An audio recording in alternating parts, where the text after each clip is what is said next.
This video contains news and analysis related to a recent terror attack in Kashmir. The content may include sensitive visuals and discussions that could be distressing to some viewers. Viewer discretion is advised. We strongly condemn all forms of violence and terrorism. The purpose of the content is solely to inform and create awareness based on verified reports. আগামীকাল দেশের 244টি জেলার 259টি জায়গায় যুদ্ধের মহড়া। Air red siren বাজানোর সঙ্গে blackout হলে কি করণীয় তা শেখানো হবে আমজনতাকে। মহড়াকে কেন্দ্র করে সিভিল ডিফেন্স সংক্রান্ত গুরুত্বপূর্ণ বৈঠক করলেন কেন্দ্রীয় স্বরাষ্ট্র সচিব গোবিন্দ মোহন। দেশের সব মুখ্য সচিব ও অসামরিক প্রতিরক্ষা প্রধানদের সঙ্গে ভার্চুয়ালি বৈঠক কেন্দ্রীয় স্বরাষ্ট্র সচিবের। নিঃসন্দেহে বড় খবর, এর আগে 1971 সালে হয়েছিল আর এবার 2025-এ পাকিস্তানের সঙ্গে যুদ্ধ লাগলে আমজনতাকে কি করতে হবে, কোন সংকেত পেলে তারা কি করবেন, বাড়ির বয়স্ক ব্যক্তি যারা রয়েছেন তাদেরকে কিভাবে সাবধানতার সঙ্গে অন্য জায়গায় নিয়ে যাওয়া হবে, যারা পড়ুয়া আছেন তাদেরকে কোন কোন পদ্ধতি অবলম্বন করতে হবে, যারা ইয়ং জেনারেশন রয়েছেন তাদেরকে কিভাবে বাড়তি দায়িত্ব নিতে হবে, এই পুরো বিষয়গুলো বোঝানো হবে মকজিলে। আপনাদের একটা ছবি এই মুহূর্তে আমরা দেখাবো, যে ছবি আমাদের কাছে এসে পৌঁছেছে। গোটা দেশে যা হবে তারই একটা টুকরো লখনৌতে ধরা পড়েছে, এক্সক্লুসিভ সেই ছবি আমরা দেখাচ্ছি। দেখুন, সিভিল ডিফেন্সের যারা কর্মী আছেন, আধিকারিক আছেন লখনৌতে, তারা আমজনতাকে বুঝিয়ে দিচ্ছেন যে মকজিলের সময় কি করতে হবে, যদি যুদ্ধ বাধে তখন কোন সংকেত পেলে তারা কি করবেন, কি ধরনের সাইরেন শুনলে কি কাজ করতে হবে বুঝিয়ে দেওয়া হচ্ছে তাদেরকে।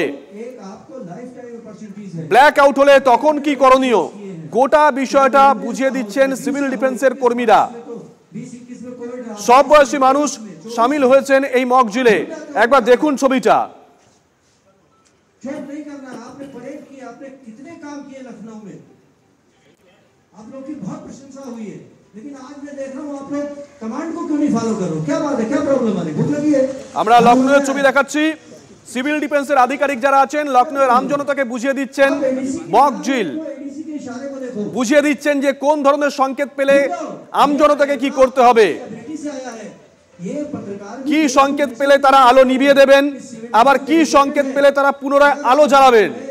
शकल दिखाओगे तो उससे अच्छा नहीं लगेगा, आपको काम करके दिखाना है, आपको देश को मैसेज देना है कि you are ready for everything. লখনৌয়ের ছবি আপনাদেরকে দেখাচ্ছি। আগামীকাল গোটা দেশ জুড়ে একযোগে হবে এই মকজিল। গোটা দেশের 244টি জেলার 259টি জায়গায় হবে এই মকজিল, যার মধ্যে বাংলার 23 জেলার 31টি জায়গাকে বেছে নেওয়া হয়েছে। 1971 হয়েছিল এই মকজিল, তারপরে আবার 2025-এ। অত্যন্ত গুরুত্বপূর্ণ, স্বরাষ্ট্র মন্ত্রকের তরফ থেকে অসামরিক প্রতিরক্ষা মন্ত্রককে গতকালই একটি নির্দেশিকা জারি করা হয়। लाइव फायर मैं करूंगा, सबसे ज्यादा रिस्की काम जब मैं कर रहा हूं तो तुम्हें क्या दिक्कत है यार? একটু আগে আপনাদেরকে আমরা দেখাচ্ছিলাম ডাল লেকের ছবি। ডাল লেকে এসডিআরএফ এর জওয়ান যারা আছেন তারা ডাল লেকে যারা ব্যবসা করেন কিংবা আশেপাশে থাকেন তাদেরকে বুঝিয়ে দিচ্ছিলেন যে যুদ্ধের সময় কি করতে হবে, কোন সাইরেন শুনলে কি করণীয়। পাশাপাশি লখনৌয়ের ছবি আমরা দেখাচ্ছি। আম জনতাকে বুঝিয়ে দিচ্ছেন সিভিল ডিফেন্সের আধিকারিকরা যে যুদ্ধের সময় তাদেরকে কি করতে হবে। এটা আগাম প্রস্তুতি যে কোনো সভ্য দেশেই হয়ে থাকে।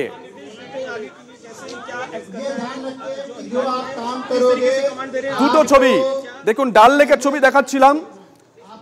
হঠাৎ করে শত্রুপক্ষ আক্রমণ করলে কিভাবে নিজেদেরকে লুকিয়ে ফেলতে হবে, ঠিক একই রকম ভাবে উদ্ধার কাজ কিভাবে চলবে। এসডিআরএফ এর যারা আছেন দেখুন কত দ্রুততার সঙ্গে উদ্ধার কাজ করতে হবে, সেটাই কিন্তু বুঝিয়ে দেওয়া হলো এই মকজিলে।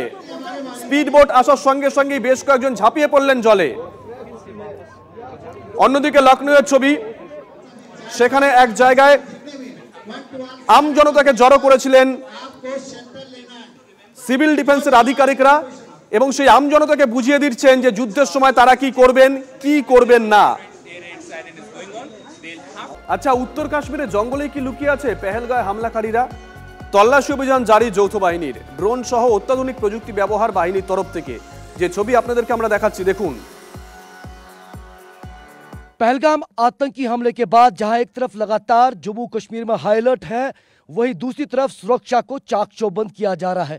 इस समय आप देख सकते हैं हम हाई टेरन इलाके में मौजूद हैं और ये इलाका बिल्कुल गुलमर्ग की हसीन वादियों से सटीक इलाका है। और ये देख सकते हैं स्पेशल ग्रुप के जवान जो है वो यहाँ पर लगातार इन तमाम जगहों को सुरक्षित बना रहे हैं। आप देख सकते हैं कि किस तरह यहाँ पर सर्चेस की जा रही है, क्योंकि आसपास का इलाका घना है, ऊंची पहाड़ियां हैं, जंगल है, और इस जंगल के बीचों बीच जिस तरह लगातार आतंकी गतिविधियां देखने को मिली, उसके चलते इस पूरे इलाके को सुरक्षित किया जा रहा है। और आप देख सकते हैं कि किस तरह एसओपी के तहत हमारे स्पेशल फोर्सेस के जवान लगातार इन तमाम आसपास के स्ट्रक्चर्स को और इस इलाके में जिस तरह लगातार सुरक्षा बढ़ा दी गई है, उसके चलते ये जवान जो है इसी तरह तैनात है और इन हसीन वादियों को सुरक्षित ये यहाँ पर कर रहे हैं। और कोशिश ये है कि कोई भी संदिग्ध गतिविधि अगर हो उसको वक्त पर टाला जाए। हम भी इस स्पेशल फोर्स की टीम का हिस्सा इस समय है और कोशिश कर रहे हैं देश को ये दिखाने की कि किस तरह हमारे बहादुर वीर सपूत जवान कश्मीर घाटियों में मौजूद है और तमाम जगहों को ये सुरक्षित बना रहे हैं। खास तौर पर पर्यटन स्थल के आसपास के जो जंगल है या वहाँ के आसपास जो हट्स है, स्ट्रक्चर्स है, वहाँ पर इसी तरह सर्च की जा रही है ताकि कोई आतंकी या संदिग्ध यहाँ पर ना छुपा हो। ये देख सकते हैं लगातार आगे बढ़ते हुए ये तमाम स्पेशल फोर्स के जवान आगे बढ़ते हुए ये सुनिश्चित कर रहे हैं कि आगे सब कुछ ठीक ठाक है और बाकी जो जवान है वो आसपास के इलाके में, चाहे वो जंगल हो या मेन जो इलाका है इस पूरे पर्यटन स्थल का, वहाँ पर पेट्रोलिंग कर रहे हैं। इस तरफ आगे थोड़ा बढ़ते हुए मेरे कैमरा पर्सन अगर दिखाने का प्रयास करेंगे तो ये स्ट्रक्चर जो है यहाँ पर पर्यटन स्थल के पास में है, इसलिए यहाँ पर इस स्ट्रक्चर पर यह इंश्योर किया जा रहा है कि यहाँ कोई संदिग्ध मौजूद ना हो। एक बात स्पष्ट है कि पर्यटकों को डरने की कोई ज़रूरत नहीं है, वो कश्मीर के पर्यटन स्थल पर आ सकते हैं और यहाँ पर जॉइंट फोर्सेस के जवान, स्पेशल फोर्सेस के जवान, BSF, CRPF, Jammu Kashmir police, सेना तमाम इलाकों में तैनात हैं और इन इलाकों को सुरक्षित कर रही हैं। कैमरा पर्सन सैयद मुर्तज़ा के साथ इरफान कुरैशी, TV9 भारतवर्ष, नॉर्थ कश्मीर।